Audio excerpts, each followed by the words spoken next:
Of Atherton Planning Commission meeting for May the 28th, 2014. Roll call, please. Thank you. Commissioner Tonelli? Here. Commissioner Whitner? Here.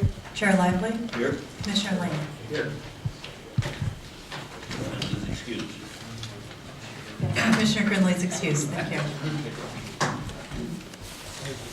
Next item on the agenda is the approval of our minutes for our April 23rd meeting.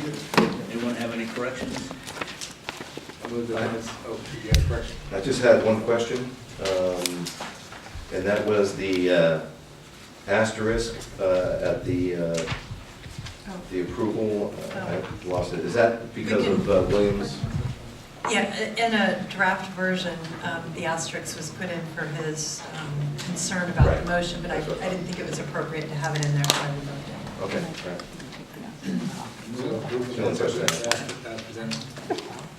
I'll move. Second. Will you make it second?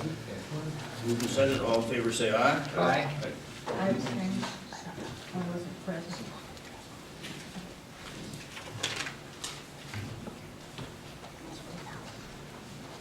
Okay, item number 3 is public comments. Anyone in the audience have a comment on anything that's not on our agenda?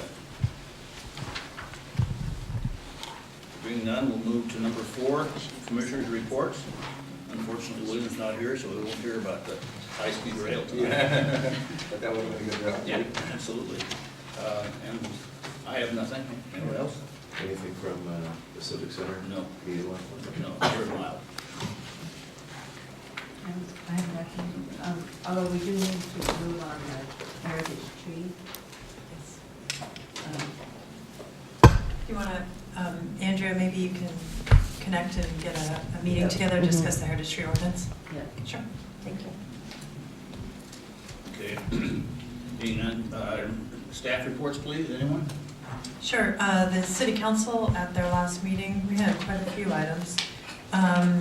They introduced the ordinance that was amending the Atherton Code, Chapter 17.40 and 17.60. That was some of the items you talked about with the athletic structure regulations, the change to second dwelling unit and accessory structure definition, and then also adding the skylight to the prohibition on windows. So they introduced that ordinance. It'll be at their next meeting for adoption, and then it'll be effective 30 days after the next meeting. The second item was they introduced the ordinance on the density bonus as recommended by the Planning Commission. Discuss some options for Parker Avenue. As you know, it's a larger right-of-way than most streets, about 70-foot wide right-of-way. And there's a few encroachments there that code enforcement's been working on based on some complaints. Also, previously there was a Parker Avenue overlay that has some slightly different zoning designation than other zoning properties in town. So they talked about for Parker Avenue, do they want to abandon a portion of the public right-of-way, and that would revert to the private property owners, or establish a new encroachment permit process. So they asked staff to do some research and come back to the next meeting with a survey of the property owners to see which options they preferred. And so that would go back. If they chose abandonment of the public right-of-way, I believe that would still need to come forward to the Planning Commission for a determination of general plan consistency before the City Council can take action on that. And then they authorized the release of requests for proposal for the CEQA analysis for the Civic Center Master Plan, as well as for geotechnical services for Civic Center Master Plan, and I sent those out this morning. So we should be getting some proposals in, probably take it back to council in August for authorization, then begin work. And so it'll be some time before the environmental documents come before you for review. Anything else? Anything on an architectural firm for the Not on the architectural. They did authorize release for a proposal for project manager. I'm not sure the timing though on the architectural. And then they also directed the city manager to work on some options for a full-time town arborist. I think that was about it, yeah. And then one other item is Little League has submitted their, I think they call it 35% design submittal for review. They've received some initial comments from the building department on some code-related items. And then the council ad hoc committee to look at the historical nature of the design met and reviewed and gave them some comments as well. So they're working on some revisions to the plans to have a little more architectural detail in the design. concludes the staff reports, and we'll start the new business. Number 6 is Sacred Heart Schools Annual Master Plan Update for 2014, and the TDM report. Staff report, please. Thank you. This is Sacred Heart School's annual master plan report to the town. I don't have anything to add. Sandy Dubinsky's here. She can answer your questions. And also Gary Black from Hexagon has done the traffic analysis for both Sacred Heart and Menlo School. And so he's here this evening as well and can answer any of your questions. Okay, any questions of Lisa? Seeing none. Is the applicant here and would like to speak? Sandy? Good evening. Thank you for the opportunity to talk to you about our update for the year. As I mentioned when I walked in, I said I'm very happy to come in here and say for first time in a long time, we're not going to be building anything this year. Not as of today. If you have any questions, I'm happy to answer them.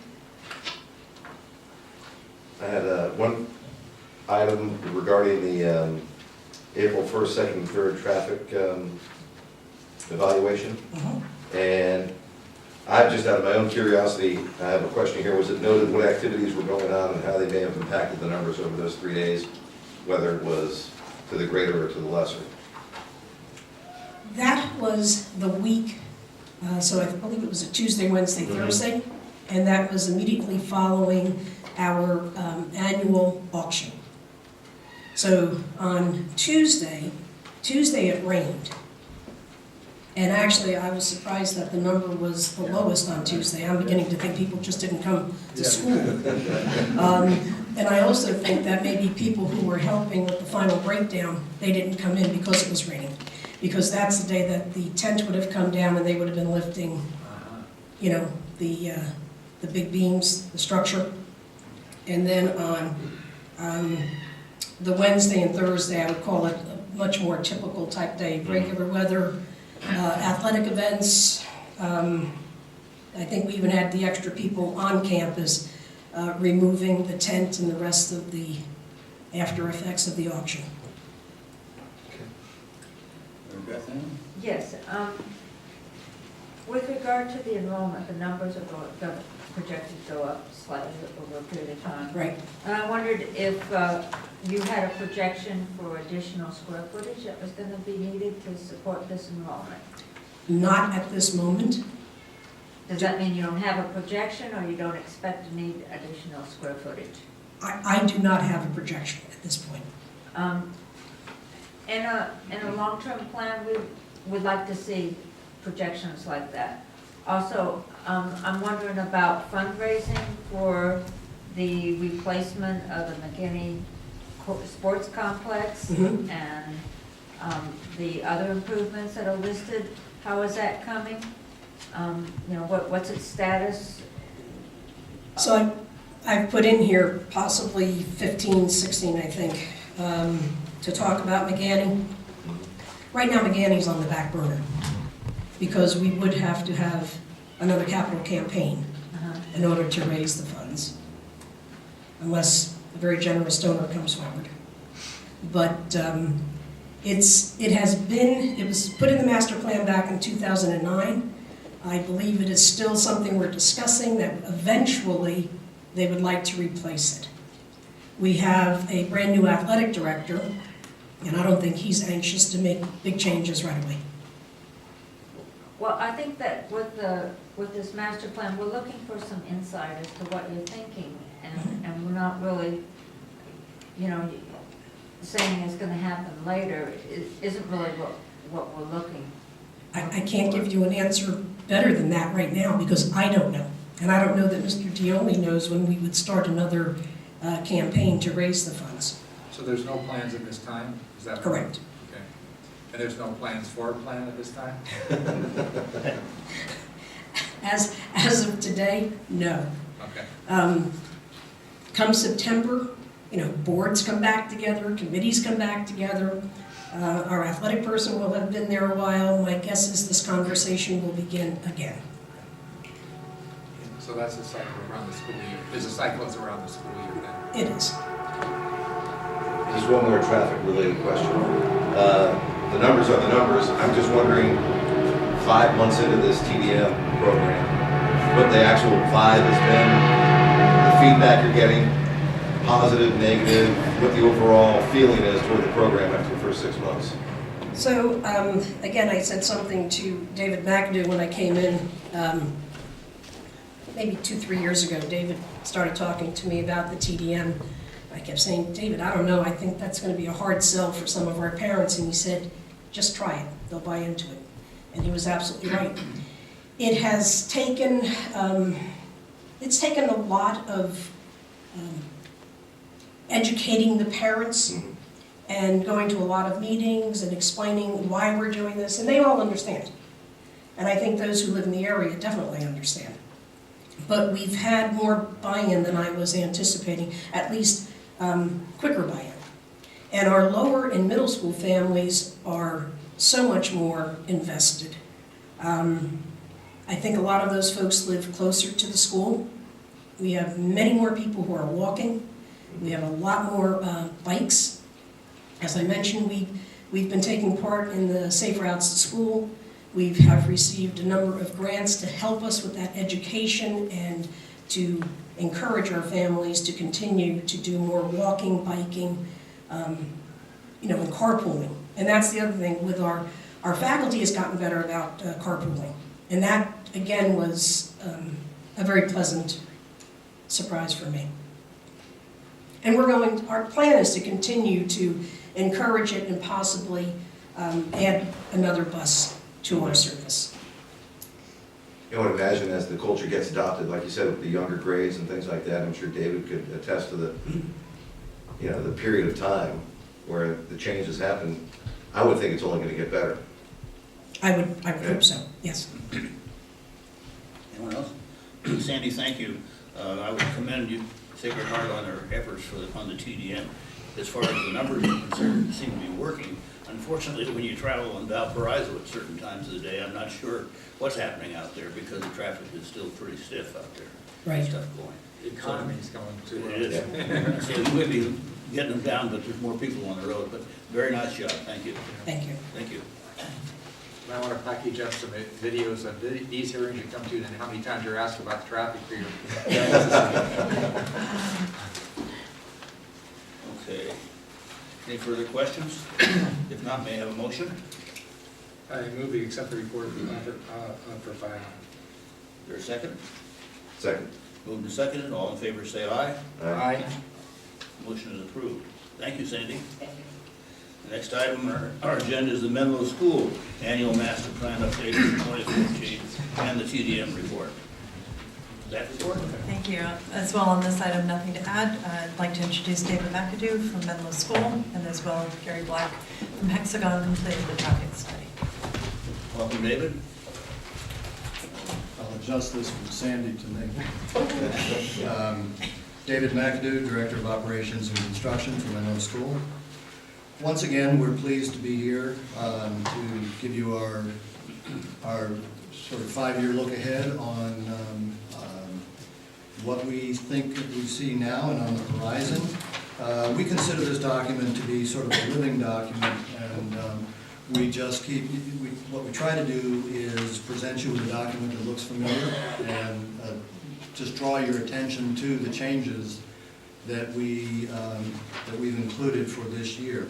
It is largely the same document that we presented, I think, when was the last time we were here? Last November or something like that? It wasn't that long ago. But there are a couple things that I think are worth noting. The keystone, what I did last time, and I'm happy to do that again this time, is just go through the document page by page and tell you what's changed and what remains the same. The keystone section on page 1 is the same. No changes there. Page 3, the facilities planning is also unchanged. If you want me to stop on a page, I'm happy to do that, but just out of respect for your time, we'll sort of move through this quickly. Page 5, existing facilities, is unchanged. Although on page 7, with the listing of the square footage for our facilities, This year, we have a new section called Proposed Minor Expansion. There'll be more detail, a little bit more detail about that further on in the document. And I actually have some boards that I can share with you today, just to give you an idea visually of what we're talking about.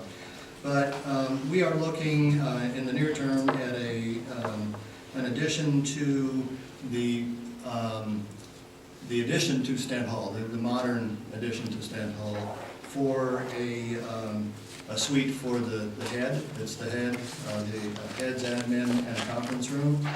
And also on our Creative Art and Design Center, we're proposing an addition onto that, a small addition onto that building to house our technology and business offices. Now, it's listed at 9,000 feet, but that includes the basement, so it's a basement level and 2 above grade, and I've got a visual for that as well. So with the additional 10,400 feet approximately, that would bring us up to a total now of 313,879 square feet. Last year it was reported about 303,000 square feet. Page 9, the design parameters. These are written in stone for us. They remain unchanged. The land use in terms of That was for page 8 and 9, right, the written stone part? yes, I'm sorry, yes. The 2 facing pages. Right. On page 11, that remains unchanged as well, and those major bubbles are unchanged from the last several recordings. On page 10. On page 10, yeah. Page 13, it references the bubble on page 12, and that remains unchanged, and we are actively working on that project. We're in pretty active negotiations or conversations, I guess, internally, and we hope to be able to get to the neighbors very soon with a thought on how we can really address everybody's issues out there and have a really good project. But there's not a whole lot to report on that. We obviously would come back to see you for a conditional use permit for that project. On page 15, this has changed because on page 14, it's a little hard to see, but let me draw your attention to the addition to the Creative Art and Design Center, which is in whatever color that is, orange. That's the addition that I referred to earlier. And the one that's a little bit harder to see is the semicircular addition on Stent Hall, which is in the same color orange.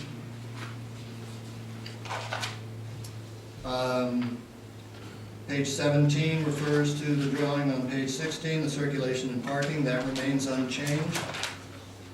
Similarly, on page 19, the reference to our emergency access plan remains unchanged. The historic buildings and heritage trees, thankfully, remains unchanged. On page 23, the phasing, we added this a couple of years ago, just to try and make it clear what our phasing was in terms of, we always refer to as phase 0, 1, 2, 3, 4. We are not in 4 yet, but we wanted to let you know that is coming. That's a future capital campaign. But this page remains unchanged from the last report. The uses and hours of standard operation on pages 24 and 25 remains unchanged.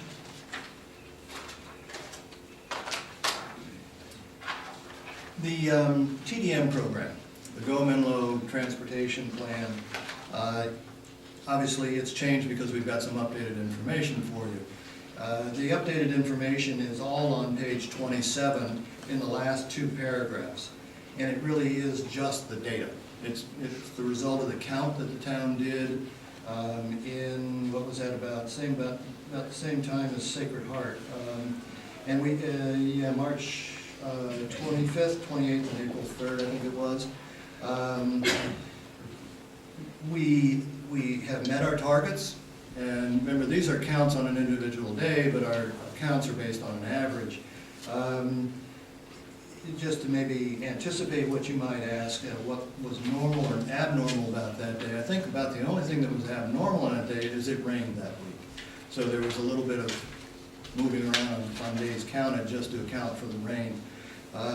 Rain is never a good thing for us on counts because more people drive, but we still did just fine. Our parking utilization rates are just fine. We are at 76 to 78% again across the period, compared to the target of 86.5%, so we're doing fine there. The next page, the only thing that's changed here, and this will change every year, is this is a copy of the letter that Dan sent out.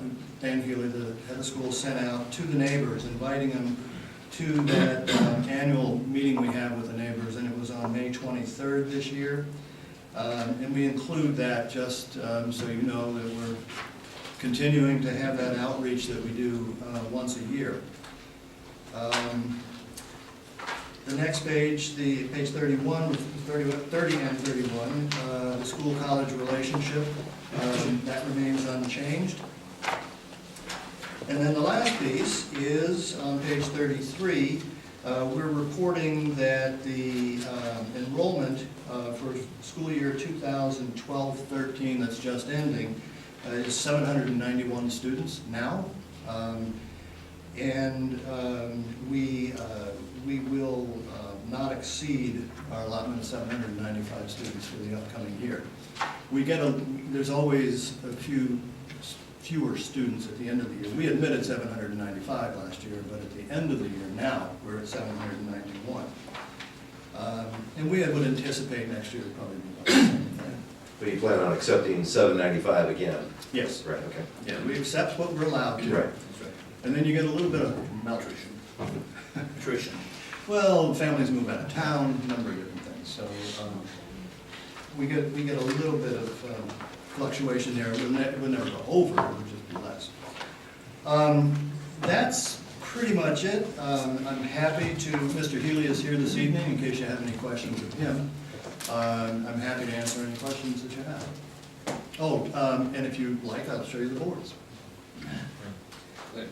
No, it's a nit, but it's probably in terms of transparency and consistency of expectation setting, since this is used by the people that are coming to the school as well as the community. In the sections where you talk about the idea of your proposed facilities, it might be just for future reference, not for obviously any change. It just might be a little bit more clear to people that you will be looking to get approval for, or something like that, something along those lines, rather than just planning. This sounds a little like you planned it and you're going with it, and then it doesn't quite inject the idea that there's a step in there that would be appropriate. Are you referring to page 7? 15 is what I was actually. 15? Okay. It's a nit, but it also would sort of indicate there's a process that you'd have to go through to get the thing done, and it would just be, it's in cooperation with the community and things like that. So Can you help me again? Where do you think? it's more about we talk about the school intends to move its facility, campus, an ordered room facility, and it relocated, and it intends to consolidate, and that will require an additional library portion. Okay, so it's the idea that in that section somewhere you put, or we would look to do some adjustments to our get some approvals for changes to our buildings such that we could, and then that would be sort of realizing that there was a step in front of the plan for the design of the building. Okay. And that would just, if you were the community member reading that, you'd feel like, okay, it's not a done deal. Sure. And if you're a person coming to the school, you know that it's something that have to go through process before you'd see the building done. Would, just making this up on the fly, would some wording like, we will work with the town to It doesn't have to be get that approvals specific. or something like that? Yeah, it for- doesn't have to be specific like that, but all I'm saying is that this sounds like you're totally in control of the plan, and it just, and you know that's not true. So I just thought that a little Okay. bit more clarity around that would just be a little bit closer to like making transparent the process. Okay, But don't overdo it. I mean, it's not like I want to, but all right. and this is the home address of the planning district or anything like that. Cell phone number, address. I got a couple of questions. On the same page 15, what's the time schedule for these small additions that are shown on there? The circular addition around the edge of Sand Hall and the addition of the technical area and the basement. What's the timing on that? Well, subject to CUPs and approval. Obviously, we've got to bring this all back to you folks. We intend to bring the heads addition, the circular one, back immediately. Okay. The reason for that is I need an office for the boss, and we need to get something built. Stan is beginning to unveil his plan. As a new head, we're beginning to see his vision of the school, so we're having to make some small accommodations for that, what we think are small accommodations. So I've got to hustle on that one. So there is some urgency to that, and we will be back to you just as soon as we can get it drawn, as early as next month, possibly. I'm not sure that we can make that deadline internally, but it will be this summer, because I hope to have the construction completed. It's a relatively small project. 4-month construction cycle. It's an addition, not a new structure. I hope to have that done by January, February of next year. Now, this is an addition to a historical building. Does that have any complications? Yes. As I understand, it does. It does, yes. And anticipating this project, we've already spoken with a CEQA consultant and a historian for that evaluation. So yes. We have factored what we know of that process, the historic sort of overlay, into our timeline, and we know that's coming. Next question is, on the back stand hall, you're talking about doing something to put a dining facility in there. Right. And while that can be probably done with just building permits, I suppose, but my question would be, how do you plan to service it, material in, material out? Well, that's clearly one of the challenges, is how do we get, as you say, the food coming in and then the waste or whatever it is to go out. We're at the point of recognizing that as a problem and taking a look at the campus, recognizing that there's no simple answer to that, there's no obvious answer. So we're going to have to figure out how we do that. And we have not figured that out. So that adds a complication to your flow diagram on traffic and how it goes through the campus. Possibly. Possibly. Another question is, you've been making a point about your outreach to the neighbors. How many people came to the last meeting? Just as a question. 20, 21? It was actually a pretty good turnout at the last one. We've had a couple of those meetings a couple of years ago where we stared at each other. But it's, I think people are, over the years, they understand it's a really good opportunity to come talk to the senior leadership of the school and in an informal basis. And here again, this was the neighbor's first opportunity in that kind of a venue to talk to Than. We got a pretty good turnout and a lot of good conversation. It was validating in a lot of ways. People were pretty happy with some of the things we're doing. They always have little comments that they want to take straight to the top. It's a good opportunity for them to do that. Well, you've been very good on your relationships with the neighbors, much improved. Thank you. Last question is the big one. What is the timing on coming back with the Cartan field? We were partway through the draft EIR, and we did kind of get an idea of when that might come back. Well, it's a complicated business, as you know. We are having some really good conversations with the college and with our designers about the best way to take the feedback that we got from the neighbors, the feedback we got from the town, and sort of synthesize that into a project that makes sense for us and for the college.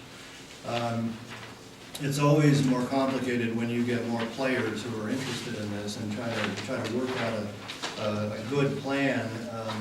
It is a complicated piece of business. We also wanted to fully understand what the situation was out there, so we've been doing a lot of analysis of the site.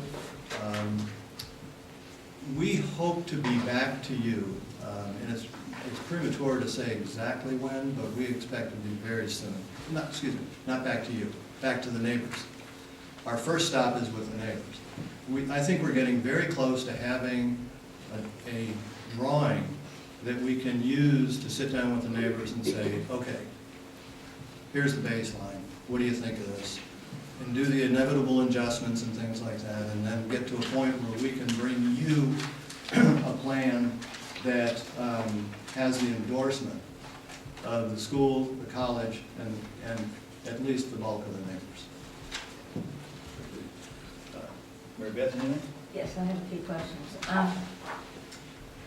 On page 2, there's a little box called long-range facility plan, and it doesn't have any real detail in there. And I think would be appropriate to have it. Especially, you're talking about the new performing arts center. What's the status on the fundraising? You know, have you got some goals and dates in mind? We do. You know, it's been a project that we've had on our target for a number of years, and now that the economy is getting better, we think we're in a position to revisit that. We're very interested in that. It's kind of the last piece on our campus. But it will clearly take a capital campaign to be able to do that building. The capital campaign is on the horizon. We're not ready to announce that. So as soon as we know, you'll know. We've got a pretty clear idea. We've shown you the building before. And in previous, well, in the CUP, we actually have a CUP for the building. It's in the CUP. But it's been enough years that we've got to have to revisit those plans, make sure they're up to current codes, and sort of dust them off and get them going again. There may be some small changes that we want to make, so that's going to take us a little bit of time. I don't anticipate that we would be looking at that. That project would reach the outer limits of the scope that we try to address in a master plan update. I think maybe next year in the next update, we'll have a clearer look of when that might be. But it's always been, I call it the rolling 5 years. Always, we tell everybody it's going to be in 5 years. It's going to be, well, it's going to be in 5 years for 5 years. You know, so it just gets pushed out and pushed out. But I think we're ready to address it now, soon. Not now, soon. Well, it might be good to put that in the plan then. Well, it's not. 5 years out, or whatever it is. It's not quite ready yet. Yeah. Also, on the times that, that your upper school, middle school, Monday through Friday, you know, all these closing times, 9 p.m., and then there's a note that says that it's really 9:30, and I wondered, is that really allowed under the use permit? I believe this document is the one that's in the use permit. I need to Page review. 25? Yeah, I need to review the conditions of the use permit. Yeah, I don't have that in front of me. My recollection, and I would want to just confirm this because it's been enough years, but this document came from the use permit and was put into the master plan update as just a restatement of our commitment that we made in the use permit. We'll go ahead and confirm that. I think that's all I have. Paul? Yeah, David, just a few things I just wanted some more detail on. And you discuss your relationship with the neighbors. So specifically regarding that, first of all, on page 8, you're talking about using the buildings as barrier to noise done on the east side of the campus. And I'm wondering what the success of that has been, if you've gotten any feedback from the neighbors on that at all. We actually did, in the annual neighbor meeting, a number of the neighbors who live, excuse me, on the east side, I'm thinking of the west side. No, actually, east and west were both here. So it was the Victoria Manor neighbors on the east and the Michael's Way neighbors on the west. That was the kumbaya moment of the night. And they said, we can't hear you. You know, when you plan these things, it's always, this is what it's going to be. And then when you actually build it, they get to live with it for a couple of years. And they have now come back and said, you were absolutely right, we can't hear you. And then your other continuing meetings with the neighbors regarding Cartan Field. I'm just curious if you have specific things that continually come up, if you can give us a little more detail. I mean, you kind of said the meetings are ongoing and you had good attendance at the last one. I'm just wondering what the subject matter is and what the major concerns are that keep coming up.